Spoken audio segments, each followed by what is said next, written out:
92.7 big FM पर आप सुन रहे हैं यादों का idiot box with Nilesh Mishra season 3।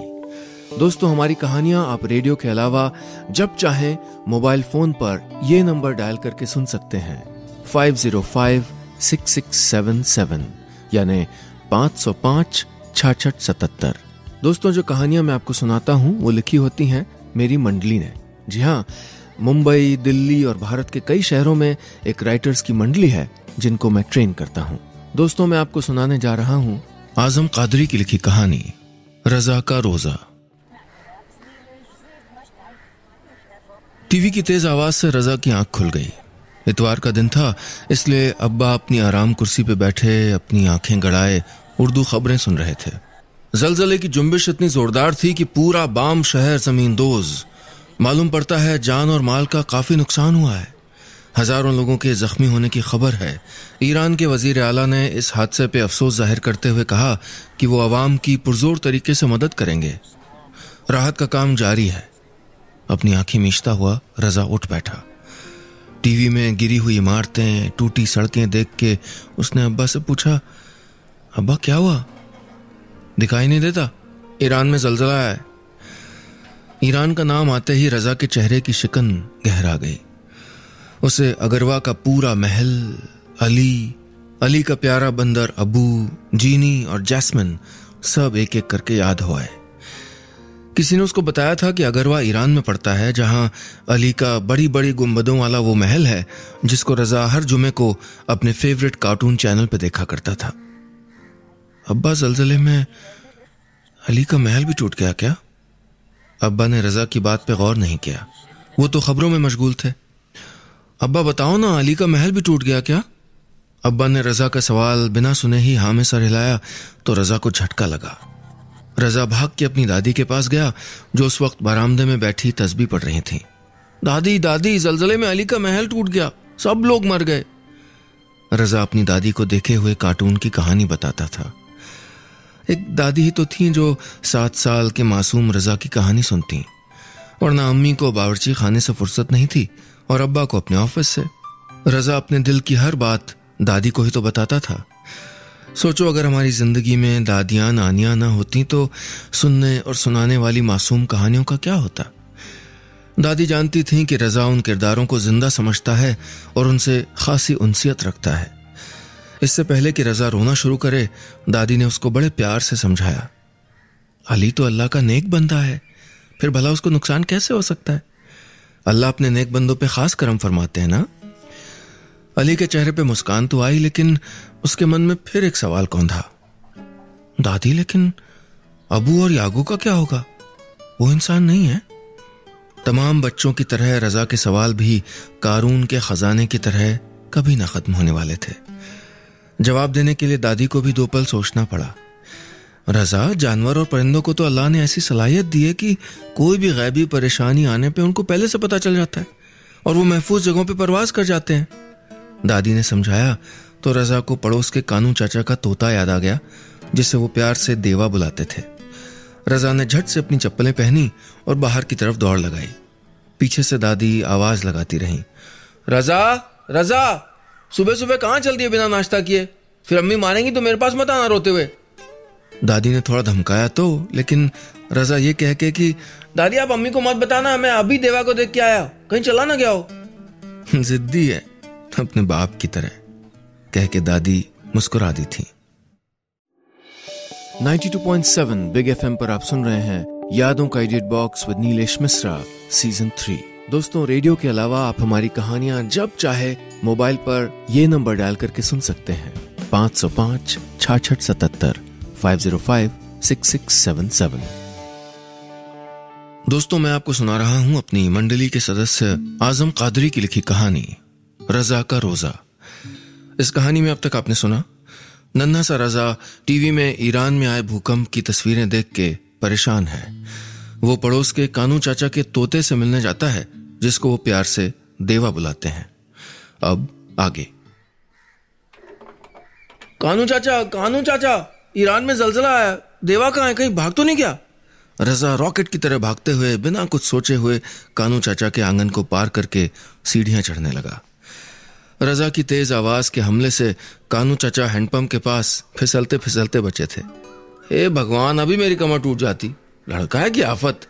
कानू चाचा बड़बड़ाते रहे, लेकिन रजा के कानू ने तो कुछ सुना नहीं था। उसे तो सिर्फ अपने देवा की फिक्र थी। अल्लाह का शुक्र था कि देवा सही सलामत अपने 2x2 के पिंजरे में थे और बड़े मजे से ताजी मिर्चों का मजा ले रहे थे। देवा के पिंजरे की खिड़की हमेशा खुली रहती थी। वो कभी कभी पिंजरे से बाहर निकल आता, लेकिन भागता नहीं था। जंगली और पालतू में यही फर्क है। पालतू को पिंजरा और खाना पसंद है और जंगली को आजादी। देवा को देख के रजा की जान में जान आ गई। उसकी फूलती सांसें देवा के परों से टकराती तो उसमें छोटा सा गड्ढा पड़ता और मिट जाता। लगता है तुम्हें भी पता नहीं चला, वरना तुम भी फुर्र हो जाते, रजा ने कहा और फिर पास में पड़ी आधी कुतरी हुई मिर्च उसको खिलाने लगा। अपनी चोंच निकाल के देवा ने मिर्ची पिंजरे के अंदर खींच ली और देवा को मिर्ची दो, देवा को मिर्ची दो करने लगा। 2 साल का देवा तोता था, लेकिन कुछ बातें इंसानों जैसी करने लगा था। काश इंसान भी जानवरों और परिंदों की भाषा का एक अल्फाज ही समझ पाते तो कितना अच्छा होता। हम इंसानों के साथ साथ सबके दर्द बांट लेते। जब संसार में पाप बढ़ेंगे तो ये सब तो होना ही है। 50 साल के कानू चाचा ने अपने ऊपर पानी डालते हुए कहा। जलजला क्यों आता है चाचा? रजा के सवाल फिर से शुरू हो गए थे। मुझे क्यों पता क्यों आता है? चाचा झुंझला गए थे। पर आप तो कहते हैं आपको सब पता है। अरे गलती हो गई थी, कह दिया, मुझे नहीं पता। कानू चाचा ने एक लोटा पानी और डालते हुए जवाब दिया। गर्मी भी तो सुबह से ही होने लगी थी। चाचा बताओ ना, बताओ ना। चाचा अक्सर उसके सवालों का जवाब दे दिया करते थे, इसलिए रजा भी उनसे जिद कर लेता। अच्छा बताता हूं, ठहर जा। वो जानते थे कि बिना जवाब सुने बला टलने वाली नहीं है। सुन, असल में बात ऐसी है कि ये जो दुनिया है उसे देवता शेषनाग ने अपने 10 फनों में से एक पे ले रखा है। जब वो थक जाते हैं तो पल भर के लिए अपने दूसरे सर पे इसका भार ले लेते हैं।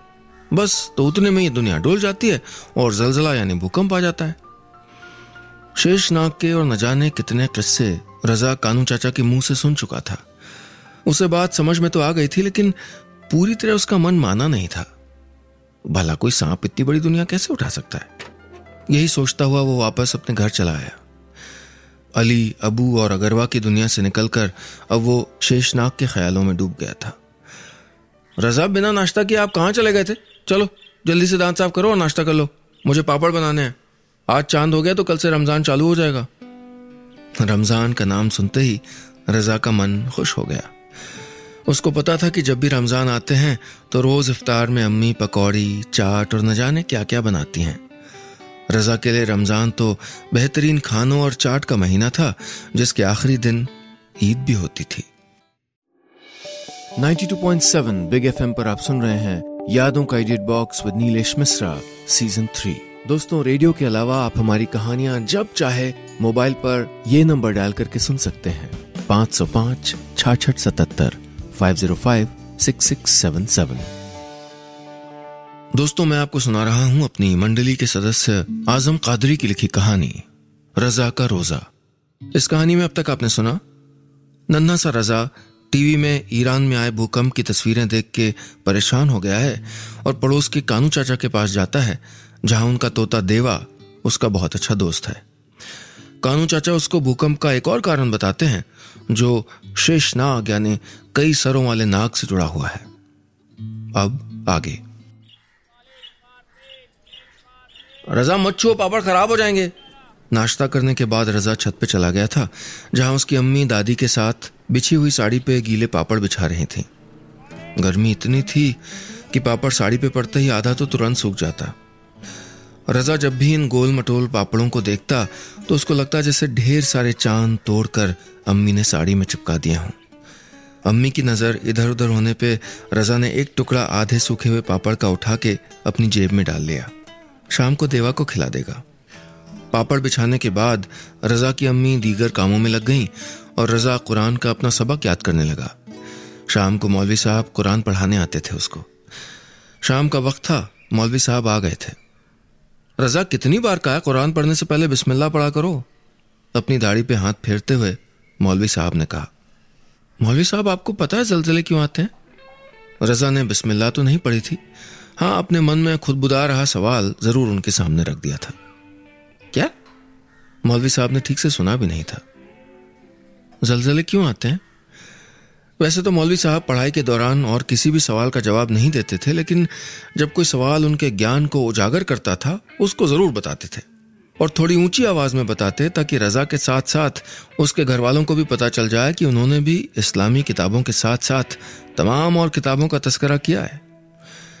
बनो इजरायली कौम की किताब की रवायत है कि दरअसल ये दुनिया गाय की एक सींग पे नुमाया है।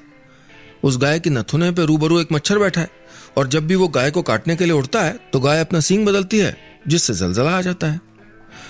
कहीं दुनिया फना ना हो जाए, इस डर से वो मच्छर वहीं बैठा है। जिस दिन वो मच्छर उड़ा ना, समझो कयामत आ जाएगी। मगर कानू चाचा तो कह रहे थे कि दुनिया शेषनाग के फन पे है। रजा ने उनकी बात काट दी। अरे भला कोई सांप सारी जमीन का वजन उठा सकता है? मौलवी साहब ने जवाब दिया, और रजा आगे सवाल न करे इसलिए उसको डांट दिया। अब बिस्मिल्लाह करो और सबक सुनाओ। रजा ने बिस्मिल्लाह तो कर ली थी, लेकिन उसका मन सोच रहा था कि अगर सांप इतना वजन नहीं उठा सकता तो भला गाय कैसे उठा सकती है। लेकिन यह बात उसने अपने मन में ही रखी। अगर मौलवी साहब से कहता तो जवाब में तमाचा भी मिल सकता था। अभी रजा तिलावत कुरान कर ही रहा था कि मस्जिद से आवाज आई, बिरादरान इस्लाम, अल्हम्दुलिल्लाह रमजान मुबारक का चांद हो गया है। कल से रोजा होगा और तराबी आज से शुरू होगी। 3-4 बार ऐलान होता रहा। रजा खुश था, पर अम्मी के चेहरे पे थकान उभर आई थी। अल्लाह, सहरी का इंतजाम भी नहीं हुआ था मेरा तो। रजा पढ़ लो तो फिर फुरकान की दुकान से सूद फेनी ले आओ, सहरी में कुछ तो मीठा हो ही जाएगा। सूद फेनी का नाम सुन के रजा के मुंह में पानी आ गया था। 92.7 बिग एफएम पर आप सुन रहे हैं यादों का edit box with Nilesh Mishra season 3। दोस्तों, रेडियो के अलावा आप हमारी कहानियां जब चाहे मोबाइल पर ये नंबर डायल करके सुन सकते हैं, 505-6677 505-6677। दोस्तों, मैं आपको सुना रहा हूं अपनी मंडली के सदस्य आजम कादरी की लिखी कहानी रजा का रोजा। इस कहानी में अब तक आपने सुना, नन्हा सा रजा ईरान में आए भूकंप की तस्वीरें टीवी पे देख के बेहद परेशान है, और भूकंप क्यों आता है इसके सवाल अपने 2 बुजुर्गों से पूछ चुका है, लेकिन कोई भी सवाल उसको मुतमईन नहीं कर रहा है। अब आगे। रोजे शुरू होते ही कैसे बाजार का मंजर बदल गया था। सड़क के दोनों ओर छोटी छोटी दुकानें उगाई थीं। कबाब, सिवैयां, टोपियां, जहां देखो दुकानें ही दुकानें। रजा जब सूद फेनी लेने बाजार जा रहा था तो उसका ध्यान कुर्ते की जेब में पड़े अधसूखे पापड़ पे गया। उसके पैर अपने आप ही कानू चाचा के घर की ओर मुड़ गए। चाचा, चाचा। दरवाजा बंद था तो रजा ने आवाज लगाई। कानू चाचा आरती कर रहे थे, इसलिए रजा को इंतजार करना पड़ा। क्या है? कानू चाचा ने आके पूछा। देवा के लिए पापड़ लाया हूं, कल से रमजान है, कहना कि मैं कल से उसके लिए पकौड़ियां लाऊंगा। जैसे देवा उसकी बात समझता हो। रजा देवा को बहुत प्यार करता था। ऐसा एक दिन भी नहीं था जब वो दिन में 2-3 बार किसी बहाने से देवा को देख ना ले। बच्चे शायद इंसानों से ज्यादा प्यार जानवरों और परिंदों से करते हैं। हजरात, इस वक्त 4:06 हुआ है। सहरी का वक्त खत्म होने में अभी 30 मिनट बाकी हैं। रात का वक्त था जब मस्जिद के लाउडस्पीकर सहरी के वक्त की पल पल की खबर सबको सुना रहे थे। आंगन में अब्बा और दादी अम्मी सहरी कर रही थीं। रजा की नींद खुल गई। सूद फेनी की खुशबू पूरे घर में महक रही थी। बिस्तर से उठ के रजा बाहर आ गया। आजा आजा बेटा, बहू अगर देखो फेनी हो तो रजा को दे दो, आज ये भी सहरी करेगा। दादी ने उसको देख के कहा। सहरी तो कर लो, लेकिन रोजा भी रखना पड़ेगा जनाब, अब्बा ने रजा को छेड़ते हुए कहा तो दादी ने बात काट दी। अरे अभी तो रजा पे रोजे फर्ज भी नहीं है। इस पे फर्ज नहीं है, पर हम सब जब इसकी उम्र के थे तो आपने हमको भी खूब रोजे रखवाए थे अम्मी। बेटे से मोहब्बत और पोते से और, रजा के अब्बा ने कहा तो रजा ने दादी से पूछा, दादी सच में अब्बा जब मेरी उम्र के थे तो रोजे रखते थे? दादी ने हाँ में सर हिलाया तो रजा बोल पड़ा, तो फिर मैं भी रोजा रखूंगा। दादी जानती थी कि रजा मिजाज से थोड़ा जिद्दी था। यूं तो वो कभी रोजे को जिद नहीं करती, लेकिन रजा की सेहत ऐसी नहीं थी। दुबला था और ऊपर से अभी कुछ दिनों पहले ही पीलिये से उठा था। फिर गर्मी भी तो ऐसी थी कि पल पल में गला सूखता था। हाँ ठीक है, तुम एक काम करो, सहरी कर लो और फिर एक दाढ़ का रोजा रख लेना। दादी की बात पे रजा की अम्मी मुस्कुरा दी। ये घर की बूढ़ी औरतें भी कैसे बच्चों को बहला लेती हैं। एक दाढ़ का रोजा, वो क्या होता है दादी? रजा ने पूछा। मतलब कि कल से तुम खाना पीना सब एक तरफ के दांतों से खाओगे, एक से बिल्कुल नहीं। रजा ने सहरी की और खुशी खुशी एक दाढ़ का रोजा रख लिया। अगली सुबह उठा तो एक तरफ से चाय पी, एक तरफ से पराठा खाया। रजा खुश था, उसको रोजा और खाना दोनों का मजा एक साथ मिल रहा था। ये बात जा जाके उसने अपने सारे दोस्तों को बताई। शाम की इफ्तारी बनी। अम्मी ने आलू की चाट और किस्म किस्म की पकौड़ियां बनाई। अपनी जेब में पकौड़ी छिपा के रजा अपने देवा को ये बात बताने चला गया। देवा, ओ देवा, पता है मैंने एक दाढ़ का रोजा रखा है। पर देवा तो अपने पिंजरे में था ही नहीं। सुबह से देख आया हूं, कहीं मिलता ही नहीं। पीछे से कानू चाचा की थकी हुई आवाज थी। उनकी आवाज में उदासी थी, बिल्कुल वैसी जैसी देवा के पिंजरे में थी। 92.7 बिग एफएम पर आप सुन रहे हैं यादों का edit box with Nilesh Mishra season 3। दोस्तों, रेडियो के अलावा आप हमारी कहानियां जब चाहे मोबाइल पर ये नंबर डायल करके सुन सकते हैं 505 6677 505 6677। दोस्तों, मैं आपको सुना रहा हूं अपनी मंडली के सदस्य आजम कादरी की लिखी कहानी रजा का रोजा। इस कहानी में अब तक आपने सुना, नन्हा सा रजा ईरान में आए भूकंप की तस्वीरें टीवी पे देख के बहुत परेशान है और भूकंप का कारण अपने बुजुर्गों से समझना चाह रहा है। इस बीच उसका परिवार रोजे शुरू करता है और रजा भी जिद में रोजे रख लेता है। और वो जब ये बात अपने पड़ोसी कानू चाचा के तोते देवा को बताने जाता है तो देखता है कि देवा, उसका सबसे अच्छा दोस्त, गायब है। अब आगे। आपने चम्मन मियां की छत पे देखा नहीं? उनके कबूतरों के साथ ना चला गया हो? और बबलू के एंटीने पे? मैंने उसको कभी कभी वहां भी बैठे देखा है। रजा जितने नाम गिनाता जाता उतनी बार कानू चाचा हाँ में सर हिला देते। सब जगह देखा हूं, कहीं नहीं है। मुझे पता रहता तो मैं उसका पिंजरा बंद ही रखता। कानू चाचा कुछ देर यूं ही सन्नाटे में बैठे रहे। चाचा देखना, वो आ जाएगा, मैं दुआ मांगूंगा, मैंने आज एक दाढ़ का रोजा रखा है। रजा ने खाली पिंजरे को पुचकार दिया। अब रोजे ही असली नहीं बचे तो उनमें दुआ की तासीर कहां से आएगी बेटा, कह के चाचा नीचे चले गए। वहां से उदास रजा आसपास के घरों में पूछता आता, किसी ने देवा को देखा है? कोई भी जवाब राहत का नहीं मिलता। किसी ने कहा कि बेटा तुम्हारी टुइयां तो गई, बिल्ली ने दबोच लिया होगा, जाओ उसके पर खोजो। रजा का दिल पहली बार जोर से कांप गया था। नहीं नहीं नहीं, ऐसा नहीं हो सकता। रजा जहां भी हो सकता था वहां देवा को खोजने लगा। अब तो उसकी नजरें ना चाहते हुए भी गलियों में परों को तलाश भी कर रही थीं और दिल मुसलसल देवा की सलामती की दुआ भी कर रहा था। शाम हो गई पर देवा का कोई पता नहीं चला। देवा के खाली पिंजरे के पास बैठ के रजा को अचानक दादी की बात याद हो आई। अल्लाह ने जानवरों और पिंजरों को ऐसी ऐसी सलाहियत दी है कि कोई भी गैबी परेशानी आने के पहले वो महफूज जगह पे परवाज कर जाते हैं। इस ख्याल का आना था कि रजा अपने घर के पास एक घूरे की ओर भागा। लोग यहाँ कूड़ा और बचा हुआ खाना फेंकने आते थे। वहां पहुंच के कच्ची जमीन को खोद के बनी एक खो के पास जाके उसने चमकी आ आ आ कहना शुरू कर दिया। चमकी उस मोहल्ले के सारे कुत्तों की बॉस थी और उस पे हक सारे मोहल्ले का था। हाल ही में जब उसने 10 पिल्ले जने थे तो रजा भी उसको रोटी खिलाने आता था। पहले तो एक ही आवाज में आ जाती थी, पर आज न तो चमकी थी और न ही उसके बच्चे। रजा का दिल किसी बुरे ख्याल से डर गया और उसने अपने घर की ओर दौड़ लगा दी। दादी दादी, जलजला आने वाला है दादी। घबराते हुए रजा ने दादी से कहा। क्या हुआ रजा? अपना सैकड़ों झुर्रियों वाला हाथ दादी ने उसके सर पे रख दिया। दादी सच कह रहा हूं, जलजला आने वाला है। आज देवा अपने पिंजरे से भाग निकला। मैंने उसको खूब ढूंढा और फिर घूरे पे चमकी को भी देखा, वो भी वहां नहीं थी। दादी लगता है उनको जलजले का पता चल गया दादी। बच्चे तो पानी की तरह होते हैं, जो भी रंग डालो उसी रंग के हो जाते हैं। नहीं रजा, वो कहीं गए होंगे, आ जाएंगे। दादी ने समझाने की कोशिश की पर रजा को यकीन था कि अब जलजला आके ही रहेगा। उसे एक पल वो सारे टीवी में देखे हुए मंजर याद आ गए। टूटे हुए घर, रोते हुए बच्चे। दादी, अगर सच में जलजला आ गया तो? रजा अपने डर से उभर नहीं पा रहा था। तुमने एक दाढ़ का रोजा रखा है ना, दुआ मांगो। बच्चों की दुआ तो पहले कबूल होती है। पर दादी, कानू चाचा तो कह रहे थे कि आजकल रोजे असली नहीं होते, इसलिए दुआ कबूल नहीं होगी। रजा ने थोड़ा गुस्से में कहा। तेरे कानू चाचा को खाक पता है? दादी ने जवाब दिया तो रजा ने वकालत की। नहीं, कानू चाचा को सब पता है। दादी, आप बताओ ना, असली रोजा क्या होता है? रजा जिद करने लगा था।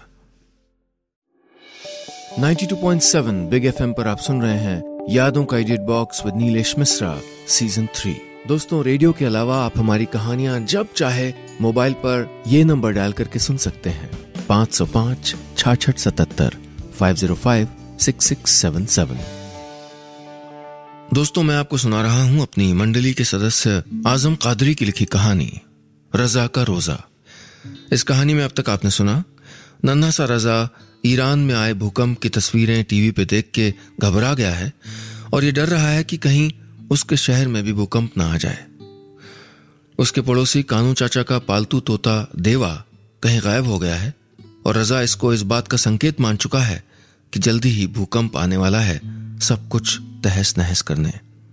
अब उसके पास एक ही हथियार है, वो पहला रोजा जो उसने आज रखा है। अब आगे। दादी वैसे तो उसको बहलाने के लिए कुछ भी बता देती, लेकिन इस बार उनको लगा कि रजा को सही रोजे का मतलब बताना जरूरी था। फिर मजहब के फराइज कोई मजाक नहीं होते, उनमें कुछ कुछ तो ऐसा होता है जिसमें सारी मखलूक की भलाई छुपी होती है। रजा, रोजे का मतलब सिर्फ भूखे रहना नहीं है बेटा। भूखा तो वो इंसान भी होता है जिसके पास खाना नहीं होता, बल्कि रोजे का मतलब उस एहसास से है जो हम दूसरों के लिए सोच पाए।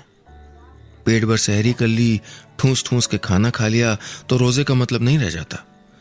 सहरी में उतना खाओ कि आपको दिन भर में खट्टी डकार तक ना आए, और फिर जब तुम्हें भूख लगे तो तुम उन लोगों को याद करो जिनके पास खाना नहीं होता। पानी हमें अल्लाह ने मुफ्त में अता किया, हम दिन में कितना पानी यूं ही बर्बाद करते हैं। रजा, सोचो, अगर एक दिन पानी ना मिले तो क्या क़यामत हो जाएगी। और फिर रोजा सिर्फ खाने और पीने का नहीं बेटा, हमारी तमाम नफ्स का है। किसी के बारे में बुरा मत सोचो, बुरा मत कहो, दूसरों का ख्याल रखो, यह है हमारे रोजे का मतलब। मगर कितने लोग हैं बेटा जो इस तरह से रोजा रखते हैं। सच में अगर हर कोई इस तरह से पाक ख्याली से रोजा रखे तो अल्लाह फरमाते हैं कि रोजा खत्म होने से पहले हम उसकी मुराद पूरी कर देते हैं। दादी की एक एक बात जैसे रजा के पानी जैसे जहन में खुशनुमा रंग की तरह घुलती गई। शाम की अजान हुई तो सब रोजा खोलने बैठ गए। रात को एक बार और रजा देवा को देखने गया, पर उसका पिंजरा खाली ही था। उस रात शायद रजा को नींद ही नहीं आई। जैसे काल्पनिक पात्रों अगरवा, अली और अबू के मर जाने के ख्याल ने उसको डराया था, वैसे ही देवा के मरने का ख्याल उसको खामोश कर दे रहा था। सहरी का वक्त था, सारे लोग आंगन में बैठ के सहरी कर रहे थे, तो रजा ने उठ के पहले अच्छे से अपना मुंह धोया और फिर दादी से कहा, दादी मैं आज रोजा रखूंगा, एक दाढ़ वाला नहीं, सच्चा रोजा। ये सुन के उसके घर वाले कुछ पल को उसको देखते रहे। फिर अम्मी ने टोका, रजा जाके सो जाओ, आज सहरी में मैंने सूद फेनी नहीं बनाई है। अम्मी को लगा था कि रजा सूद फेनी के लालच में सहरी करने आ गया है, मगर रजा ने कुछ नहीं कहा और दादी की थाली में रोटी सब्जी खाने लगा। उसने सिर्फ आधी रोटी ही खाई, फिर पानी पी के सोने चला गया। जिद करता है तो रख लेने दो ना, रोजे के नियत की दुआ नहीं पढ़ाएंगे, अगर परेशानी हुई तो खाना खिला देंगे, दादी कह के नमाज पढ़ने चली गई।